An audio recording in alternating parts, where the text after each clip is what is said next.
Hi friends.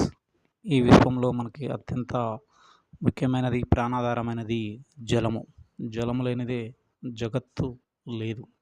జలంలోనే మొదటిగా ఈ ప్రాణికోటి ఆవిర్భావం జరిగింది. అటువంటి జలానికి మనం ఎంతో ప్రాధాన్యత ఇవ్వాలి. మన శరీరంలో కూడా 60% పైన జలమే ఉంటుంది. అంటే వాటర్ కంటెంటే ఉంటుంది. అటువంటి వాటర్‌కి మన ఆరోగ్యాన్ని కాపాడటంలో కూడా ఎంతో ప్రాధాన్యత వహిస్తుంది. ముఖ్యంగా మనకి ఎండాకాలం సీజన్‌లో గనుక చూసుకున్నట్లయితే శరీరం డీహైడ్రేషన్ అవుతుంది. అంటే శరీరంలో ఉన్నటువంటి నీరు మరియు లవణాల శాతం అనేది చెమట రూపంలో వేడిమి వలన బయటికి పోతూ ఉంటుంది.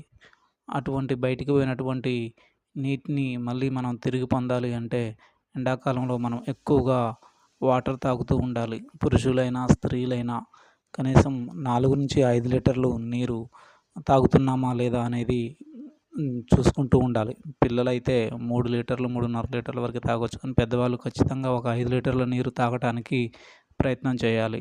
అదేవిధంగా నీరు సాధ్యమైనంత వరకు మనం చల్లటి నీరు తాగడానికి చూస్తాము. చల్లటి నీరు అనగానే రిఫ్రిజిరేటర్‌లో ఉన్నటువంటి నీరు కాకుండా చల్లని కుండలో నీరు తాగటం అనేది ఆరోగ్యానికి అన్ని రకాలుగా శ్రేయస్కరం.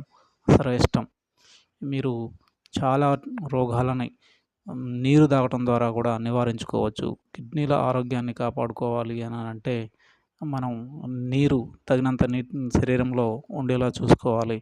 ఇది మన శరీరానికి చాలా ఉపయోగపడుతుంది. కాబట్టి అందరూ కూడా ఈ ఎండాకాలంలో వాటర్ మిలన్ లాంటి పండ్లని తింటూ సరిపడా నీరుని తాగుతూ మీ ఆరోగ్యాన్ని కాపాడుకుంటారని ఆశిస్తూ please subscribe my channel friends. ఇది మీ యొక్క ఆరోగ్యం కోసం చేసినటువంటి వీడియో.